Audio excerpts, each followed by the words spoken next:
dari kelompok 4 beranggotakan yang pertama yaitu saya sendiri Anissa Rahmadani dengan NIM 212311048, dan yang kedua yaitu Aulia Dewi dengan NIM 212311050, dan yang ketiga yaitu Deviana Rahmadani dengan NIM 212311054, dan yang keempat yaitu Dila Febrina dengan NIM 212311056, dan yang terakhir ada Fakhri Raza dengan NIM 212311050.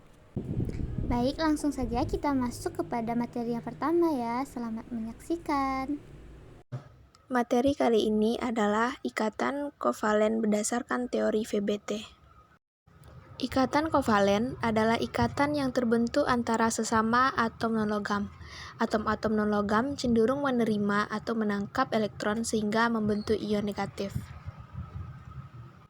Kita akan masuk pada valence bond theory atau VBT. Sejarah VBT. Teori koordinasi Wiener merupakan teori yang paling berhasil dalam menjelaskan struktur dan isomerisme senyawa-senyawa koordinasi. Akan tetapi, teori koordinasi Wiener tidak menjelaskan bagaimana pembentukan ikatan antara atom pusat dengan ligan-ligan yang ada. Pada tahun 1927, teori ikatan valensi dikembangkan atas dasar argumen bahwa sebuah ikatan kimia terbentuk ketika dua valensi elektron bekerja dan menjaga dua inti atom bersama oleh karena efek penurunan sistem. Pada tahun 1931, seorang kimiawan Linus Pauling mempublikasikan jurnal ilmiah yang dianggap sebagai jurnal paling penting dalam sejarah kimia, yaitu On the Nature of the Chemical Bonds. Atas dasar pembentukan ikatan hibrida dari orbital hibrida, Pauling dapat meramalkan bentuk-bentuk geometri dari berbagai senyawa. Nah, VBT atau teori ikatan valensi. Ciri dari ikatan valensi ini adalah kata valensinya. Jadi, yang terlibat dalam ikatan kovalen menurut teori valensi hanya elektron valensinya saja, sehingga nanti akan ada istilah overlapping orbital dari elektron valensi. Dari proses ini nanti akan dihasilkan orbital hibrida. Nah, pada kali ini contoh sederhana dari hibridasi adalah H2 dan juga HF. Contohnya yaitu H2 yang berikatan kovalen, di mana H2 ini terdiri dari dua atom H. Jadi sebelum berikatan, kedua atom H ini berjauhan. Setelah berikatan, salah satu atom H, 1s dari atom H akan mengalami overlap atau pencampuran orbital sehingga menghasilkan seperti pada gambar, menjadi satu kesatuan H2.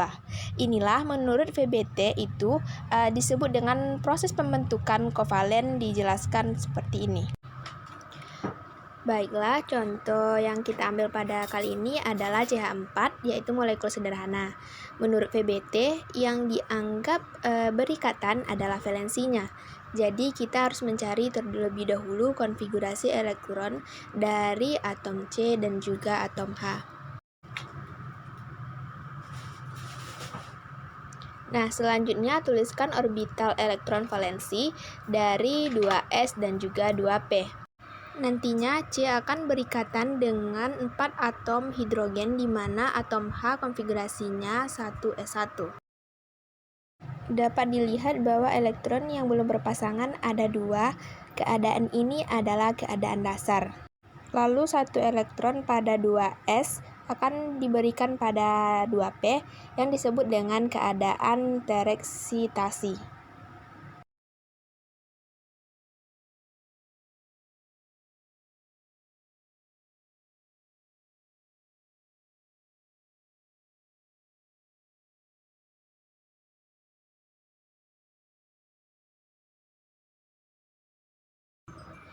Setelah itu, barulah berikatan masing-masing atom dari H dengan atom C. Dan telah menjadi satu kesatuan atau disebut sp3.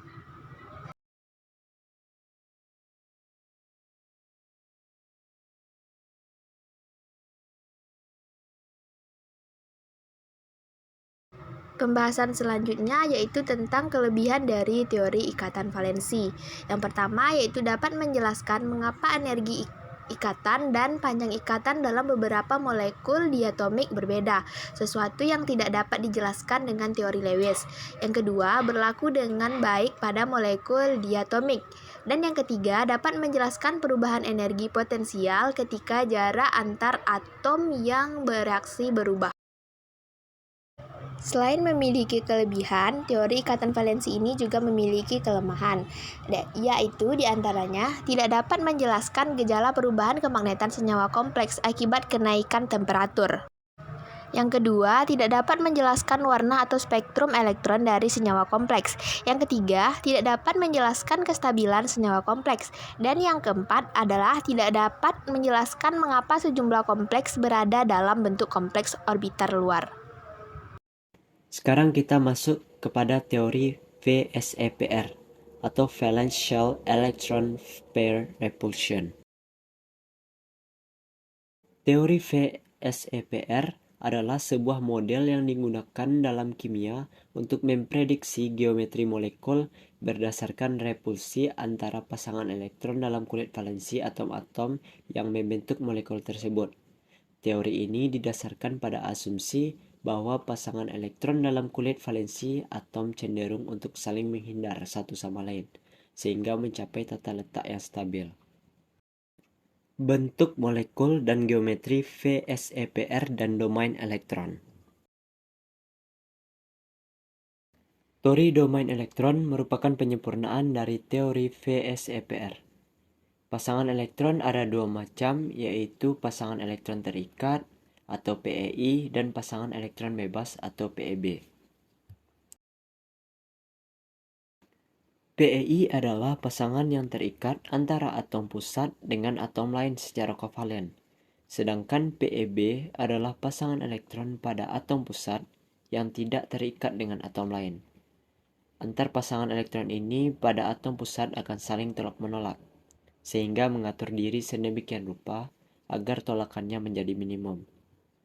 Nah, tolakan antar PEB lebih besar daripada tolakan antar PEB dengan PEI dan lebih besar daripada tolakan antar PEI.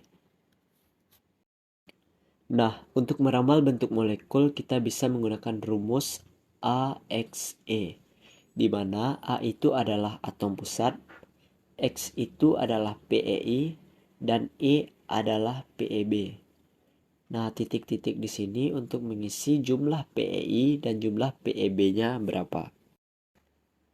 Untuk menentukan jumlah PEI atau X, kita tinggal lihat jumlah atom yang diikat oleh atom pusat. Sedangkan untuk menentukan jumlah PEB, yaitu menggunakan rumus E sama dengan EVA dikurang X kali B per 2. EV adalah elektron valensi atom pusat, yang mana nilai elektron valensi itu sama dengan nomor golongan. X adalah jumlah PEI-nya, dan B adalah kebutuhan elektron atom yang diikat. Misal, yang diikat adalah atom H.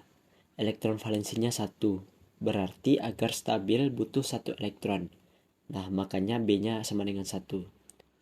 Dan misalnya yang diikat adalah atom O, elektron valensinya 6. Berarti agar stabil butuh 2 elektron. Jika yang diikat adalah golongan 7, misalnya F, Cl, Br, atau I, berarti kebutuhan elektronnya adalah 1. Jadi, misal kalau rumusnya AX2, berarti bentuk molekulnya linear. Kalau rumusnya AX3, berarti bentuk molekulnya trigonal datar atau segitiga datar. Begitupun seterusnya. Selanjutnya contoh soal. Tentukan PEB dari CH4 dan gambarkan bentuk molekulnya. E sama dengan elektron valensi pusatnya adalah C, dan C termasuk golongan 4. Jadi elektron valensinya adalah 4. Dikurang X, X-nya adalah 4, dikali dengan B, B itu adalah kebutuhan elektron H yaitu 1, lalu dibagi dengan 2. 4 dikali 1 sama dengan 4. 4 dikurang 4 sama dengan 0. 0 per 2 adalah 0. Berarti jumlah PEB pada CH4 tidak ada. Jadi jika E-nya 0, E-nya tidak perlu ditulis. Maka rumusnya adalah AX4. Dan kalau rumusnya AX4 berarti nama bentuk molekulnya adalah tetrahedral. Bentuknya seperti gambar tersebut. Baik, Sobat IPA, materi selanjutnya yaitu tentang spontanitas reaksi kimia. Yang mana spontanitas reaksi kimia yang pertama ini kita akan membahas kaitannya dengan entalpi atau delta H. Nah, sebelum kita membahas tentang entalpinya, kita harus tahu ya Sobat IPA, apa itu reaksi kimia. Reaksi kimia merupakan perubahan reaktan menjadi produk. Perubahan tersebut dapat terjadi jika atom-atom pada reaktan saling bertumbukan satu dengan yang lainnya, hingga atom-atom tersebut berubah menjadi produk. Lalu, tumbukan antar atom itu dapat terjadi jika yang pertama, energi tumbukan antar atom cukup untuk berubah menjadi produk. Yang kedua, atom-atom pada reaktan harus bertata sedemikian rupa sehingga atom tersebut berubah menjadi produk. Setelah kita mengetahui apa itu reaksi kimia, kita harus tahu juga yaitu persamaan kimianya. Yang mana persamaan kimianya seperti dapat Sobat IPA lihat pada layar, yaitu A ditambah B menjadi C ditambah D. Yang mana A ditambah B ini adalah reaktan yang berada di sisi kiri, sedangkan produk yang terbentuk berada di sisi kanan, yaitu C ditambah D. Dan keduanya dihubungkan oleh anak panah. Reaksi kimia dapat dikategorikan menjadi dua, yaitu yang pertama ada reaksi spontan dan yang kedua ada reaksi tidak spontan. Kita akan membahas lebih lanjut terkait dua reaksi ini ya Sobat IPA. Baik, yang pertama kita akan membahas terkait dengan reaksi spontan. Reaksi spontan merupakan istilah yang mengacu pada reaksi kimia yang terjadi tanpa pengaruh faktor eksternal apapun. Karena reaksi ini tidak memerlukan faktor eksternal, reaksi ini terjadi secara alami. Sebagian besar reaksi spontan terjadi dengan cepat karena lebih suka membentuk produk daripada mempertahankan reaktan. Yang kedua yaitu ada reaksi tidak spontan. Reaksi tidak spontan merupakan istilah yang mengacu pada reaksi kimia yang tidak dapat terjadi tanpa pengaruh faktor eksternal apapun. Oleh karena itu, reaksi ini tidak terjadi pada kondisi alami, sehingga harus menyediakan beberapa faktor eksternal agar reaksi ini berkembang. Contohnya, kita dapat menyediakan panas, memberikan tekanan, menambahkan katalis, dan lain sebagainya. Seperti yang Sobat IPA lihat di layar, itu adalah tabel perbedaan dari reaksi spontan dan reaksi tidak spontan. Yang pertama yaitu input energi. Pada reaksi spontan, itu tidak memerlukan input energi untuk melanjutkannya. Namun pada reaksi tidak spontan, memerlukan input energi untuk melanjutkannya. Dan yang kedua yaitu perubahan energi bebas Gibbs. Pada reaksi spontan itu bernilai negatif, sedangkan perubahan energi bebas Gibbs-nya pada reaksi tidak spontan itu bernilai positif. Yang ketiga yaitu total energi sistem, yang mana pada reaksi spontan melepaskan energi bebas dari sistem membuatnya lebih stabil. Namun pada reaksi tidak spontan meningkatkan energi total sistem. Yang keempat yaitu total energi produk. Pada reaksi spontan, energi total produk dari reaksi spontan kurang dari energi reaktan.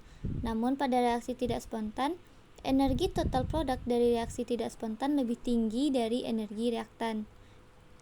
Selanjutnya yang kelima yaitu entalpi, yang mana pada reaksi spontan bernilai negatif dan pada reaksi tidak spontan bernilai positif. Dan yang terakhir yaitu ada entropi. Pada reaksi spontan itu meningkatkan entropi, sedangkan pada reaksi tidak spontan itu mengurangi entropi. Oke, selanjutnya kita akan membahas mengenai perubahan entalpi. Apakah Sobat IPA tahu apa itu perubahan entalpi?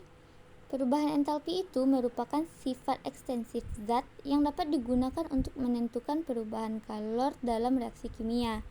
Pada tekanan konstan, perubahan entalpi sama dengan jumlah kalor reaksi yang dilepaskan atau diserap oleh sistem, yang mana rumusnya yaitu delta H sama dengan Q kali P.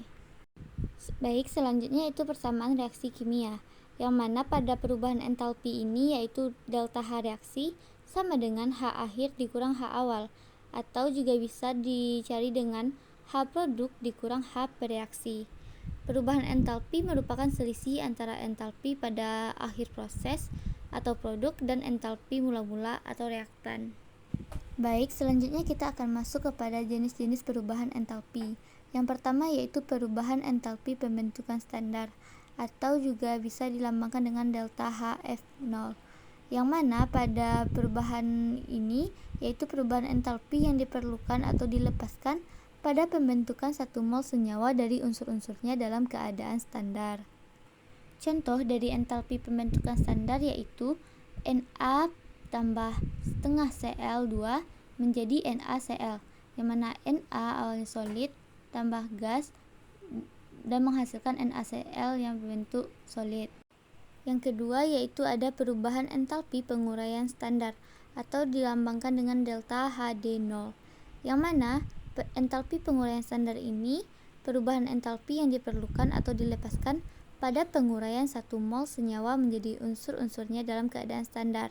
Nah, delta HD0 ini adalah kebalikan dari entalpi pembentukan standar atau delta HF0. Untuk contohnya juga dapat terlihat pada layar yaitu NaCl yang solid menjadi Na+ tambah setengah Cl2 gas. Yang ketiga yaitu perubahan entalpi pembakaran standar atau dilambangkan dengan delta Hc0, yang mana entalpi pembakaran standar ini yaitu perubahan entalpi yang diperlukan atau dilepaskan pada pembakaran sempurna 1 mol zat pada keadaan standar. Contohnya yaitu 2H5OH liquid ditambah 3O2 gas menjadi 2CO2 gas tambah 3H2O gas. Yang keempat yaitu perubahan entalpi netralisasi standar atau dilambangkan dengan delta Hn0.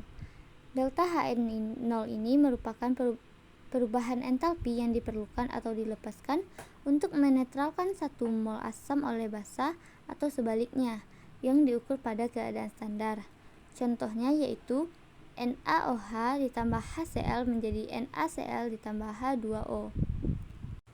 Yang kelima yaitu perubahan entalpi penguapan standar atau delta HVAP0, yang mana delta HVAP0 ini adalah perubahan entalpi yang diperlukan atau dilepaskan pada saat 1 mol zat dalam fasa cair berubah menjadi fasa gas pada keadaan standar. Contohnya yaitu H2O liquid menjadi H2O gas. Dan yang terakhir yaitu perubahan entalpi peleburan standar atau delta H+0. Delta H+ ini merupakan perubahan entalpi yang diperlukan atau dilepaskan pada saat 1 mol zat dalam fasa padat berubah menjadi fasa cair pada keadaan standar, yang mana contohnya itu H2O solid menjadi H2O liquid. Baik, yang selanjutnya yaitu rumus perubahan entalpi. Seperti yang Sobat IPA lihat di layarnya masing-masing, yaitu delta H sama dengan perubahan entalpi, yang mana rumusnya itu delta H sama dengan Q reaksi. Q itu yaitu kalor yang diserap atau dilepas. Untuk mencari Q reaksi sama dengan min dari Q larutan ditambah Q kalorimeter. Untuk Q larutan yaitu dicari dengan MC delta T. Dan untuk Q kalorimeter yaitu dicari dengan C delta T. Nah, untuk M di sini yaitu massa campuran yang mana satuannya gram, dan C yaitu kalor jenis larutan yang mana satuannya joule per gram derajat Celcius, dan ada C besar yaitu tetapan atau kapasitas kalorimeter. Dan yang terakhir itu ada delta T yaitu T akhir dikurang T awal, yang mana satuannya derajat Celcius. Baik Sobat IPA, selanjutnya kita akan membahas hubungan terkait antara perubahan entalpi dengan spontanitas reaksi, yang mana sebagian besar reaksi eksoterm bersifat spontan karena terjadi penurunan energi, yang mana pembakaran suatu zat merupakan proses spontan. Netralisasi asam dengan basa juga merupakan reaksi spontan. Sungguh banyak reaksi spontan yang berlangsung dengan penyerapan kalor. Konversi air menjadi uap air adalah perubahan spontan endotermik. Oleh karena itu, perubahan entalpi bukanlah satu-satunya kriteria untuk menentukan spontanitas suatu reaksi. Nah, itulah materi terkait entalpi serta hubungannya dengan spontanitas reaksi kimia.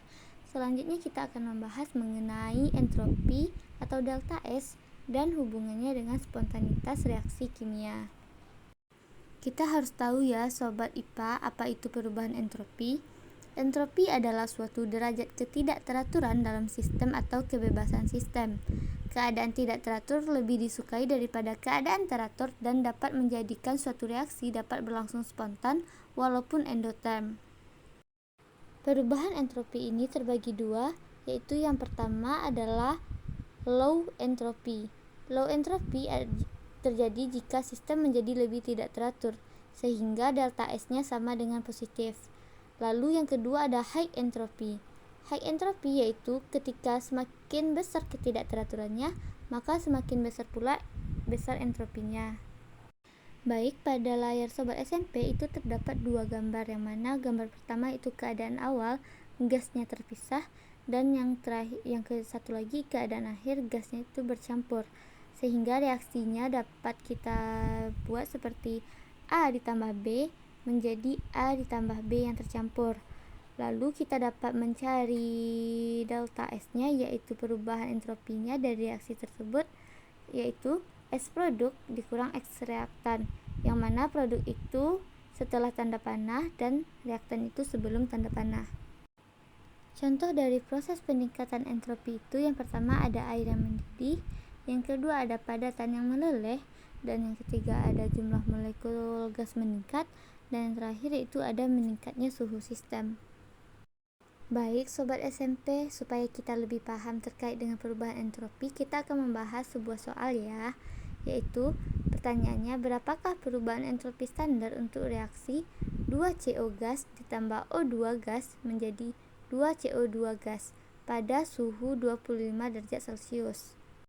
Nah, dari soal diketahui reaksi 2CO tambah O2 menjadi 2CO2, yang mana juga diketahui S dari CO adalah 197,9, S dari O sama dengan 205, sedangkan S dari CO2 sama dengan 213,6. Dan yang ditanya yaitu berapa perubahan entropi standar untuk reaksi tersebut. Penyelesaiannya yang pertama yaitu kita harus setarakan terlebih dahulu reaksinya. Mari kita cek, yaitu 2CO2 tambah O2. Ada 2C, dan setelah tanda panah ada 2C juga, maka sudah setimbang. Dan yang kedua yaitu ada O, ada 2O tambah O2, ada 4O. Ada 4O sebelum tanda panah, dan di setelah tanda panah juga ada 4O, sudah setimbang. Maka setelah reaksinya setimbang, kita masukkan ke rumus delta S sama dengan S produk dikurang S reaktan, yang mana koefisien dari CO ada 2, maka 2 dikali S dari CO2 dikurang 2 dikali SCO tambah SO, dan didapatkanlah hasilnya nanti, yaitu delta S sama dengan 173,6. Jadi perubahan entropi standar pada reaksi tersebut adalah 173,6 Joule per Kelvin mol. Tanda minus menandakan bahwa reaksi tersebut melepaskan energi. Untuk mengetahui hubungan spontanitas reaksi dan perubahan entropi, kita harus tahu terlebih dahulu mengenai hukum termodinamika 2, yang mana entropi semesta atau sistem ditambah lingkungan selalu naik pada proses spontan dan tidak pernah berubah atau nilainya tetap pada proses setimbang. Jika delta S universe-nya besar dari 0, maka reaksi tersebut berjalan spontan. Namun jika delta S-nya universe sama dengan 0, maka reaksi tersebut setimbang. Hubungan kespontanan dengan entropi, yaitu reaksi tersebut dapat dikatakan proses berlangsung jika delta S sistem ditambah delta S lingkungannya besar dari 0. Dan yang kedua yaitu jika proses tidak berlangsung, maka itu terjadi ketika delta S sistem ditambah delta S lingkungan kecil dari 0. Dan yang terakhir yaitu proses berlangsung seimbang ketika delta S sistem ditambah delta S lingkungannya sama dengan 0.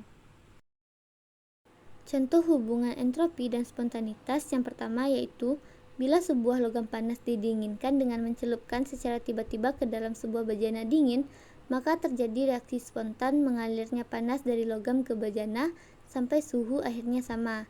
Proses ini disertai dengan kenaikan entropi total semesta pada proses tersebut. Dan yang kedua yaitu salah satu proses spontan adalah bila suatu zat mencair atau menguap. Menurut Boltzmann, secara molekuler, bila suatu zat mencair atau menguap, maka sistem tersebut akan semakin tidak teratur dan entropinya akan naik. Selanjutnya yaitu energi bebas Gibbs. Energi bebas Gibbs pertama kali dikembangkan pada tahun 1870 oleh ilmuwan Amerika Josiah William Gibbs. Energi bebas Gibbs adalah fungsi kuantitas yang menyatakan hubungan antara entropi, entalpi, dan temperatur sistem pada suatu reaksi.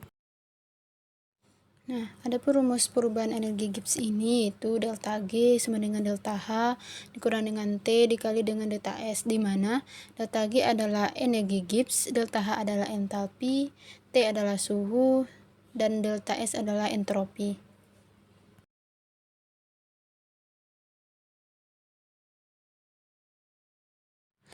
Nah, materi selanjutnya itu spontanitas reaksi kimia, di mana spontanitas reaksi kimia ini ada dua, yaitu reaksi spontan adalah reaksi yang berlangsung secara alami tanpa adanya interaksi dari luar, contohnya yaitu es yang membeku. Kemudian reaksi spontan adalah reaksi yang berlangsung dengan membutuhkan interaksi dari luar. Nah, hubungan spontanitas dengan energi bebas Gibbs itu jika energi bebas Gibbs kecil dari 0, reaksi dikatakan berjalan secara spontan. Apabila energi bebas Gibbs besar dari 0, reaksi berjalan tidak spontan. Dan apabila energi bebas Gibbs sama dengan 0, reaksi dalam keadaan setimbang. Contoh soal dari energi bebas Gibbs ini yaitu reaksi pembakaran metana, di mana CH ditambah dengan O dihasilkan CO ditambah dengan 2H2O, di mana nilai entropinya sebesar min 242,2 J mol dan perubahan entalpinya sebesar 890,4 kJ per mol sesuai dengan reaksi. Jika reaksi tersebut berlangsung pada suhu 25 derajat Celcius, tentukan nilai perubahan energi bebasnya. Nah, penyelesaian dari soal sebelumnya yaitu diketahui nilai entropinya itu min 24,2 J mol diubah ke kilojoule, di mana 1 kilojoule itu 1000 joule. Dan diketahui juga nilai entalpinya yaitu min 242,2 J per mol diubah juga ke kilojoule dihasilkan min 0,2422 kilojoule per mol.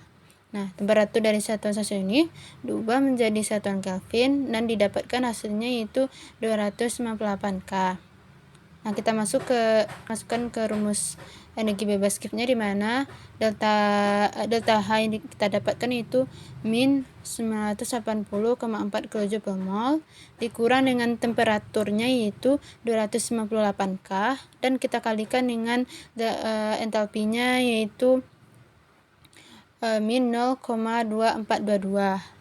Nah, didapatkan hasilnya yaitu min 819,2 kJ per mol. Nilai energi Gibbs-nya bernilai negatif, sehingga reaksi pembakaran metana ini dapat terjadi secara spontan.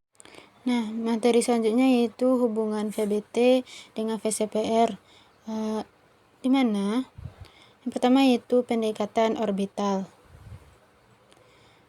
Baik VBT maupun VCPR menggunakan pendekatan orbital untuk menjelaskan struktur molekul. VBT mempertimbangkan tumpang tindih orbital atom yang berikatan, sedangkan VCPR mempertimbangkan pasangan elektron dalam lapisan valensi atom pusat. Yang kedua yaitu ikatan kovalen. VBT menjelaskan pembentukan ikatan kovalen melalui tumpang tindih orbital. Orbital atom yang saling tumpang tindih akan membentuk ikatan kovalen yang kuat. VCPR tidak secara langsung menjelaskan ikatan kovalen, tetapi geometri molekul yang memprediksinya didasarkan pada konsep pasangan elektron yang saling tolak-menolak.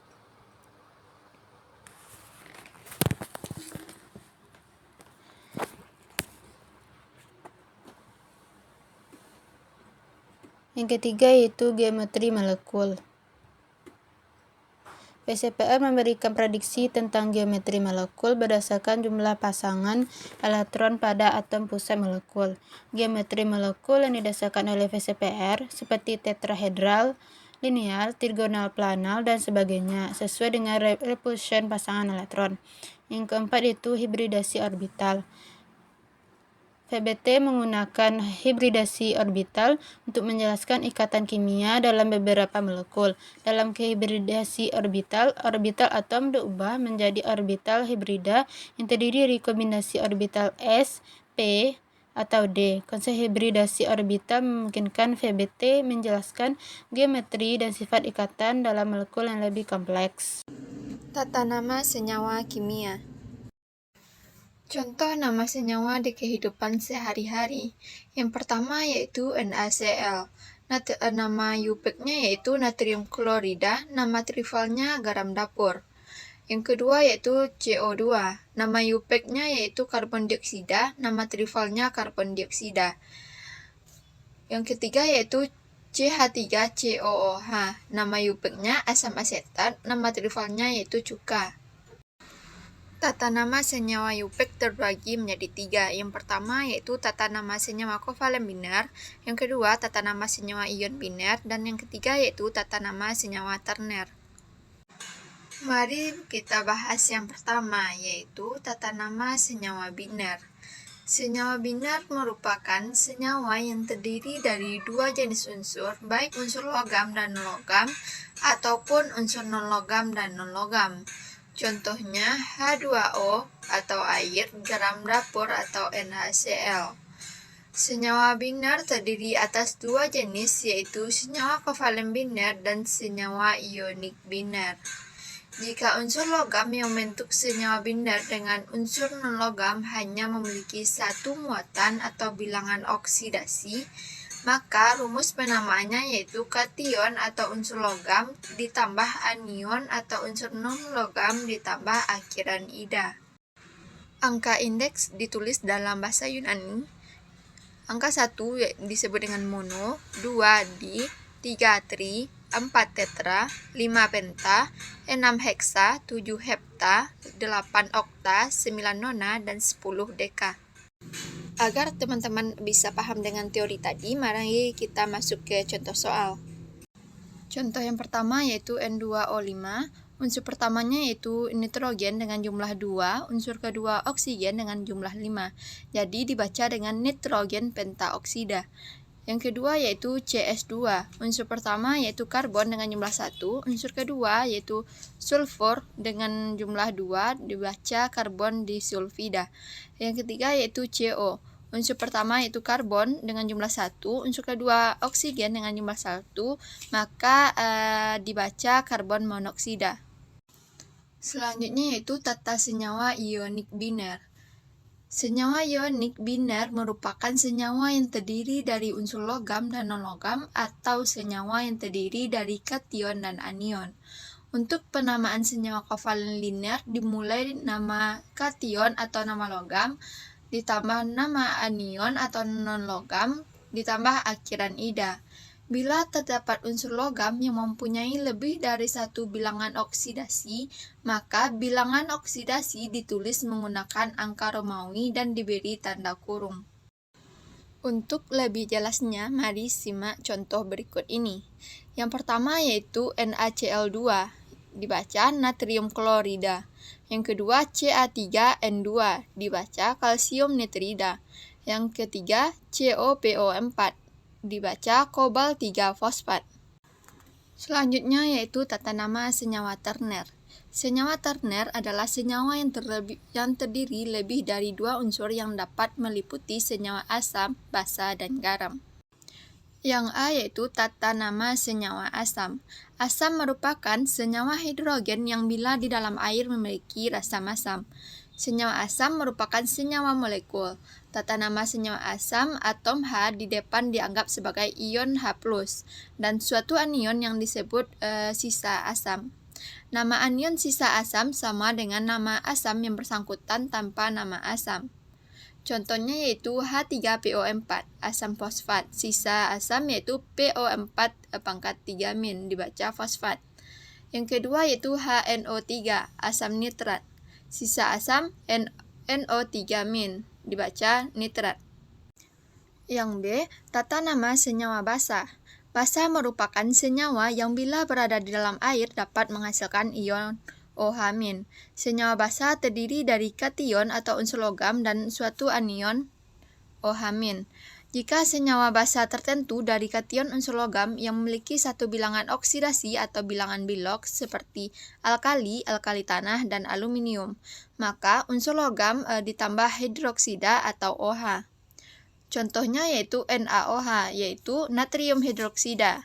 Contoh kedua BaOH, yaitu barium hidroksida. Pada tata nama senyawa basa, jika senyawa basa tertentu dari kation unsur logam yang memiliki lebih dari satu bilangan oksidasi atau bilok, maka unsur logam ditambah bilangan biloks ditambah hidroksida atau OH. Contohnya FeOH2 dibaca besi 2 hidroksida. Contoh kedua FeOH3 dibaca besi 3 hidroksida. Contoh yang ketiga yaitu CuOH dibaca timah 3 hidroksida. Yang keempat SnOH dibaca tembaga 1 hidroksida. Yang C, tata nama senyawa garam. Garam merupakan senyawa yang terbentuk dari kation basa dan anion sisa asam. Prinsip penamaan senyawa garam harus memenuhi kaidah berikut ini. Yang pertama, jika senyawa garam terbentuk dari kation atau hanya memiliki satu bilangan oksidasi dan anion, maka nama kation ditambah anion sisa asamnya. Contoh, NaNO3 dibaca natrium nitrat. CaNO3 kali 2 yaitu kalsium nitrat. Jika senyawa garam yang terbentuk dari kation basa atau bilangan oksidasinya lebih dari 1 dan anion sisa asamnya, maka nama kation ditambah bilangan kation dalam kurung angka Romawi ditambah anion sisa asamnya. Contoh SN dalam kurung SO4 kali 2 dibaca tembaga 4 sulfat. Yang kedua CuS tembaga 2 sulfat.